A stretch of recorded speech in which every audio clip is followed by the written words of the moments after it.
Thank you so much for your patience. Please welcome Mr. Mandlakayise Dube.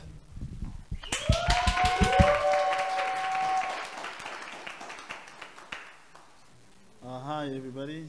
How are you? Give yourself a round of applause for coming here. It's a Saturday, you know, so I know. I was trying to go live on Instagram. They taught me how to do that. But, so I'm going to let it go because I don't think it's going to work. Yeah, you can help, but they just showed me, hold on a second. I'll try. There you go.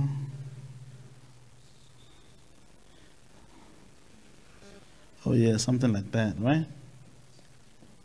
Now what do you do? I think it works because I'm on the Wi-Fi here. Anyway, so how do you guys want to do this? Should we maybe play the film, the first 10 minutes, 15 minutes? How many of you have seen the film? Okay, there are some guys that haven't seen it. So maybe we should watch the first 10 minutes and then we'll come back and do a stop and go because I want to talk about the first 10 minutes of a film and how critical it is that you are able to get the first 10, 15 minutes of a film right, you know, before you can get us into the rest of it. Because, yeah, you know, we live in an age of instant messaging. We live in an era of, you know, gratification. Like people want to be able to get gratified now. And if you don't grab them in the first 10, 15 minutes, it's always been like that. But if you don't grab them in the first 10, 15 minutes, people just switch off, right? So let's, it's about to play. Okay, cool. Yeah, maybe just turn the lights off for contrast. We could go on longer, but you know, that'll defeat the purpose of what we're doing here. Now, I'm going to read from a book that I bought from a bookstore called Samuel French when I was still a student. And the guy says here, his name, you can get this book, I'm sure you can get it online. Mark Axelrod, Character and Conflict, right? The cornerstone of screenwriting, the cornerstones of screenwriting. And he says here, the first 10 to 15% of a film, which translates to about 10 to 20 pages of a script, is the most critical. What you do with those pages may well determine the success artistically and commercially of the entire production, regardless of length. Right? So that that's what set me off to say, you know. And actually, when we were editing, okay, so when you make a film, there's a script, obviously you know that. You shoot the script. That's a completely different film from the script when you're shooting. And then you finish shooting, and you go into post-production, and then you make a whole other film. It's just the nature of the beast. So we made the film, we shot it, and edited it, and then gave Netflix executives the film, and then, you know, gave them the director's cut, few cuts and all of that. And then they were like, yeah, okay, now it looks great. Now we want you to throw the script away and tell the film you want to tell. I was like, what? I've never heard of that. So with that invitation, we're like, sure, of course. And then that's what happened. We threw the script away, and then we started telling the story that we felt was right. Now, in the first 10, 15 minutes of the film, we wanted to make sure that, you know, you are grabbed and intrigued. And they had said to us, it's important that the first 10, 15 minutes of the film, you're able to engage the audience, right? And we did the same thing with the film we did with Thabo. Actually, Thabo is here. Yeah, Thabo.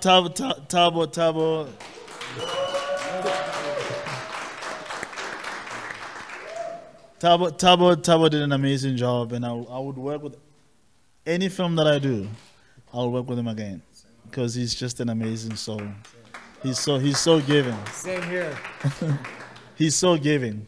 So obviously we had to recut the film, and I recall when I was also in film school, there's another book. Sorry, see, this stuff doesn't come by osmosis. It just doesn't come that way. You don't just gonna wake up one day and you're this brilliant filmmaker. You gotta study. You gotta immerse yourself. It's hard work. Talent is great, but hard work pays off. And this is from a book. This guy came to give us a lecture when I was at film school. His name is Bruce Block. And obviously we had to buy the books. And it says here, the greater the contrast in the visual component, the more the visual intensity or dynamic increase. The greater the affinity in a visual component, the more the visual intensity or dynamic decreases. Right? More simply stated, contrast equals greater visual intensity, affinity less visual intensity. So, there, we do that with everything that goes into the first 10 minutes. Everything. From performance to color palette, to the cinematography, to the music, and so forth, so that we are able to integrate all these components into the first 10-15 minutes, and obviously into the rest of the film, so that we are grabbing you. And what do we mean by contrast? Can anybody just give me, what do we mean by contrast? Light and dark. Yeah, light and dark, difference. The greater the difference between two things, the more you'll be able to pick up, the intensity. That's what that pretty much. Now, if there's no difference between the two matters, the more affinity you'll have, right? So that's what we went into this doing, and the script, by the way, did not read what you're seeing here, because when they said to us, "Throw the script away," we're like, "Really? Okay." So what did we do? We took you into the bank, because it was becoming, it would have taken us a long time to get to the heart of what the story is all about, really. So we put you into the bank and say, hey, we'll come back to that. So, right? And then we went back to where they started, and then rounded it off by bringing you back into the bank again. And I think that's like 10-15 minutes, right? And I'm going to stop there if you have any questions. Okay, you want me to talk more? Okay, so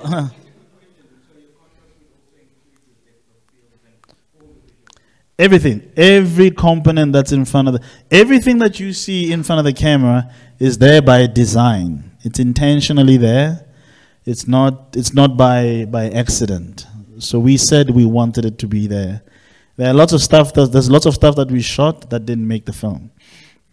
But everything that you see there, we put in front of the camera because we wanted it to be there. Yes. Because you changed the story in post-production. We didn't change the story. We changed the structure. So because you changed,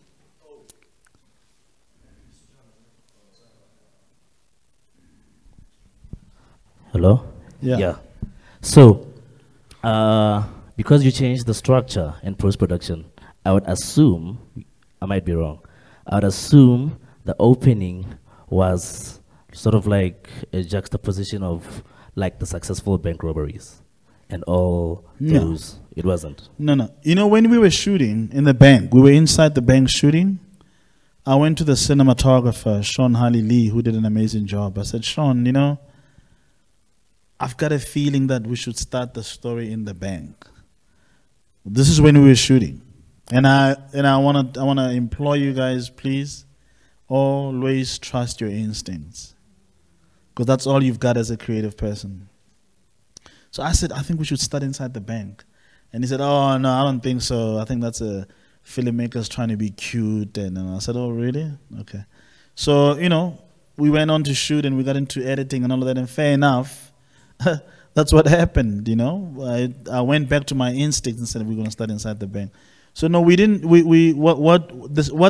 the script went, it was that they sabotage that the power plant behind them there, and then they give it a day or so, and then they go to do the power depot, right? So there was a lull in between. So we compressed it into a 48 hour day, 24 hours, 48 hours event, so that there's more urgency. But remember, the greater the contrast, the more emotional intensity, right? And the greater the affinity, the less emotional intensity. So we relied on all that to say, how do we compress all of this into a shorter space, and you're going to be at the edge of your seat. When we were filming behind the monitor, I was always at the edge of the seat because I was always anticipating what's going to happen next. We showed the film at the premiere, and we were fortunate enough to have the first lady of the country come there, and she was sitting next to me, and then like halfway through the film, she held my hand and she squeezed it. And she said, I am so anxious. I said, well, that means the film is doing its job. Right. So I think you need to also, as a filmmaker, constantly ask yourself, as you're working on set, you know, do I have the audience attention here? Do I have the, whether you're doing comedy, you know, thriller, tragedy, whatever, you have to ask yourself, you know. Yes?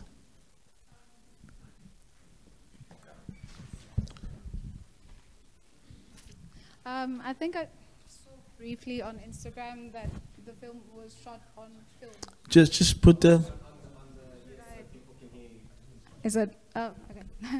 That the film was shot on film. Did you guys have to develop like a certain film, or is it like an already existing? That's a good question. I think what you heard on Instagram was that film traditionally, in the past, when we used to make films, you know, we used to use celluloid strips, and Kodak were the manufacturers of film, Fuji, Agfa, and so forth. And what happened is that Kodak manufactured film stocks using white Caucasian skin tones as a standard, right, of what's beautiful, of what's aesthetically pleasing. And then Fuji, when they manufactured their film stocks, they did the same for Asian skin tones. And then Agfa was about the closest one that had our skin tones as black melanin skin tones. But then they died out and so forth. And then, so what happened is that when with digital coming into the fall, the research that was done by Kodak and by Fuji was transferred to the digital domain, right? And then films and digital camera sensors use that research, still seeing Asian and white Caucasian skin tones as a standard. So then I was like, no, but that doesn't make sense. We have more dynamic range in digital. Why don't we start creating standards around black melanin skin tones? And then I went to, actually a cinematographer friend of mine Tommy Maddox had been working with Sony. Sony has a camera called the Venice, and he had been doing a lot of research with them on how to push the camera sensor to see black melanin skin tones and reproduce their image. You know, great. He did a series called Snowfall. He used to shoot Empire. He shot Kalushi. Huh? He shot Kalushi, yeah, actually. So you know, we started doing this research, but it's more than just the camera sensor. It's also makeup, right? So that's what you heard on Instagram. It was about that. We shot this on digital, and we went to Netflix and said, we want to be intentional about black melanin skin tones looking amazing. We want to create standards, and then we would like you guys to put some resources into that, and they did. And then so it's called Digital Melanin Cinematography, DMC. And then the colorist that I've been working on with, his name is Ndumiso Mnguni. So we've been doing a lot of research, and to a point where even color correction softwares like DaVinci Resolve, Baselight, and so forth, you know, had to just like raise their hands and say, "Oh no, you caught us. We didn't even think about other demographics being black melanin skin tones." And I was like, I mean, we're the majority of people on this planet, you know. But you know, don't think the Sonys of the world, Panasonic, Airy, and all of that are going to be thinking about you on how do we make you a standard. They're just not going to do it. You've got to raise your hand to say, "Hey, I'm around," you know. And I think it's part of us setting ourselves as storytellers and as innovators and as creatives to say, we exist, we are worthy, we exist. Our stories and your stories as young people matter. It's so important that you assert yourself in this country and on this planet, that your story matters. You don't have to wait for somebody to come and discover you, you know. So what you saw there in the first 10, 15 minutes, I think it was less than 15 minutes, is what we went and, you know, put together in the editing room to be able to grab you as an audience, hook you into the film so that you can be able to see how the story unfolds. Now, there was also a question that was asked, like, aren't you concerned about the plot driving the narrative to where we don't know who the characters are and all of that? You really find out who Calvin is, who's the protagonist and whose point of view the story is told. You really find out who he is like really, really, really late in the film, right? You really find out late. I think it's in a scene. He's with Rachel. They're sitting there, and he says to me, he says to her, "That's the only photo I kept of," you know. You really go, "Oh, okay. He got involved in this at an early age and so forth." So Aristotle said that, you know, you can find out who characters are, you know, in a plot-driven story. You don't have to be, you know, all about it up front. That's boring, all right? So, and similarly here in South Africa, that's how we tell stories. If I'm to walk through that door there to come and tell you guys a story, I don't come in there and say, Makabani, you know, I don't do that. I come in there and I'm like, yo, yo, yo, yo, yo, yo, yo, yo, yo, yo, yo, yo, yo, yo, yo. Hey, guys, you have to hear this. You know, no, and then somebody's gonna be like, Kuluma, what happened? What is it? No, you really, really, really have to hear this. You're not gonna believe what happened. So I'm walking down the street. As I turn the street,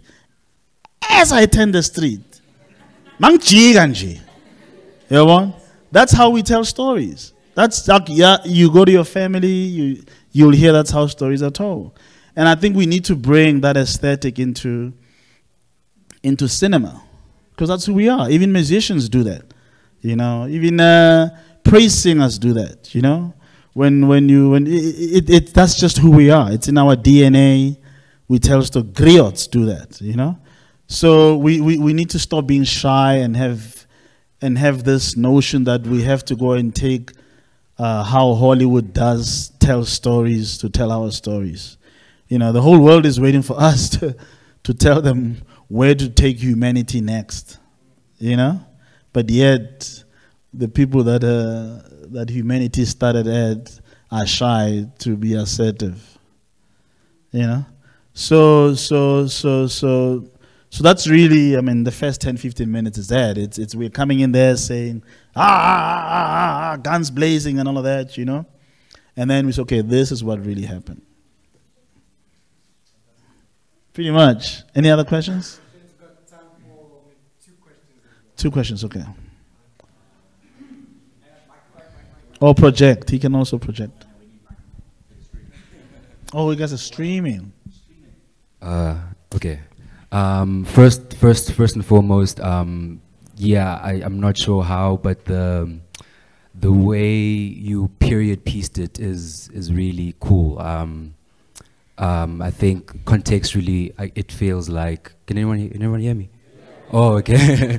Just looking at me weird. You see, he did it right there, right? Can you guys hear me? Can you guys hear me? That's just who we are. So yeah, the period, like I can tell it's a period piece from the cars, from the settings, from the casting to some extent. I can only figure out that guy's in the room because he's in the room. I mean, it feels like, yeah, anyway. So I have a music background, and I'm actually glad you mentioned it towards the end of the question. And I think there's actually a really amazing artist right here. His name is Zulo. So my music is my background is in music, and what I've noticed, or rather seen a lack of, is this type of storytelling in our music videos. And I really believe that one of the biggest reasons why we're on a little bit of a back foot is because the music sounds amazing, but the stories aren't translated as visually appealing as something like this, for example. And I'm not even sure if I have a question, but yeah. What can I used to work with the music video director because my background is cinematography. I used to work with a music video director. His name is Keith Ward in Atlanta. And Keith, the way he told the music videos, he told a story. That's why the artist always wanted to work with him. Like we used to do Arrested Development, Brandy, all those guys. So he would tell a story with the artist. Like when you're listening to a song, you really are listening, but are watching a story. Right? So I think you could do it. You, as the musician, need to start saying, hey, this is how I want to have my story told for this song. And I don't think the filmmakers or the director will say, no, it's your song.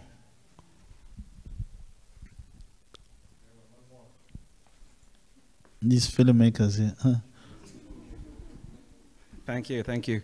I'm getting so excited. Even my brother, wow, is giving me like, yeah, props, because he knows what my thesis is about. Oh. And everything that you guys are speaking about is what my thesis is about.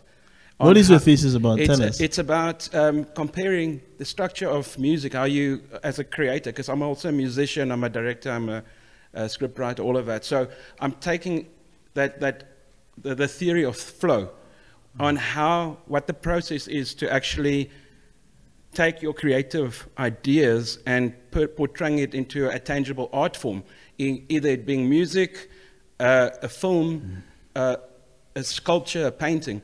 So it's really fitting into my thesis. So I'm excited about that. I see people do this when they are on Instagram. Yeah, and also, guys, I would love to get your details. I would love to speak to you guys about this as well. And so my question is actually coming back to when we started. It's just as a filmmaker, I like to have everything pre-planned. So when I go through the script, I'll have my storyboards, the shot list, and all of that. I'm just curious, what was the process when Netflix said, well, take the script and throw that away, tell the story that you want to tell. Did you then go and rewrite the script? What process did you follow? No. Remember, the film is done. Shot, done, dusted. It's all in the editing room.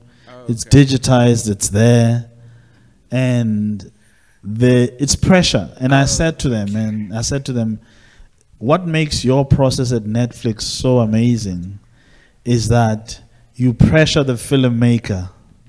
Even when the filmmaker thinks he's got it or she's got it, you pressure them more to say, how about this? Try this. How about that? And after delivering and giving them that, they're like, yeah, but how about this and how about that? Now, I had done it so many times. We got into this call and they were like, all right, how do you feel? I was like, Bageti, no, man. I have done it. Right now, I'm beginning to lose confidence in myself, and that's not a good space for me as a creative. And I think you need to now back off, because I've told the best film that I can tell. And then obviously that's what you see there. So you also have to trust and know that no, come on now, you can't be pressuring me more and all of that, because with their very good intentions, if you don't stand up and say, this is it, this is what I want, you asked me, tell the best film, this is what I'm doing, this is what I've done. So there's a balance, it's a dance. You gotta have, it's rhythm, and we're in Africa, rhythm is us, we are rhythm. So those things are very important to tap into. Or you don't try not to overcomplicate it, right? I used to lecture at Verts here, at the cinematography department, and I used to say to the students that, and I still say it today, there are 7 P's to production, proper, pre-planning, prevents, poor, piss, production. So if you can be able to make sure that you are, you storyboarded, script, this, rehearsals with actors, you are going to create magic when you get on set. And then when you get into the post-production phase, it's already there. It's just for you to craft it, to say, okay, I don't want this, I like that, I don't like this, I want that, And any one of us can do it. That's how incredible this is, All of us in here can do it. And it's just a matter of being given access to the resources, to the tools, and believing in the magic that you are. Literally. Yeah. Going back to the, I'm sorry, I'm a storyteller, so I'm going back to structure. So I see that you broke the structure in the beginning. So my question would then be, to what extent can you break the structure of storytelling and be comfortable with your storyline not being confused?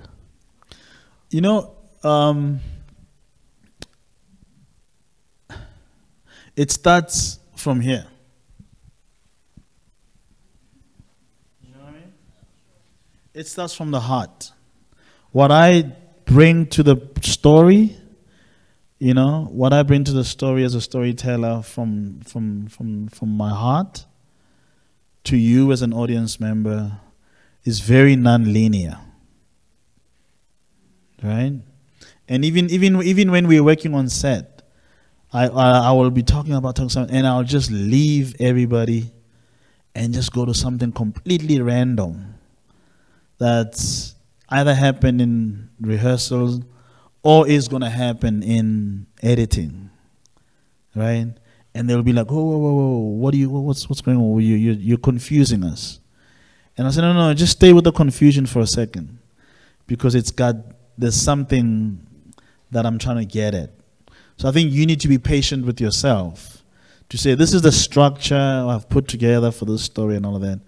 But I can always leave that structure as long as I tell the story and I still come from my heart to serve the story. And you gotta immerse yourself in this material. Nobody's gonna know the story better than you if you are immersed in it. You know what I mean? And I mean, I call it voodoo cinema because it's you eat, sleep, shit, drink, you know, whatever story that you're telling. You just have to. If you don't, somewhere along there, you're gonna miss a mark, you know. And the story that you're telling as a filmmaker can only be great with the team that you put together to help you do it. If they know what you want, they'll help you realize that. But you got to learn how to communicate. Pre-plan. If you don't know what you want, it can be disastrous. I'm telling you right now, it can be disastrous because people will step on you.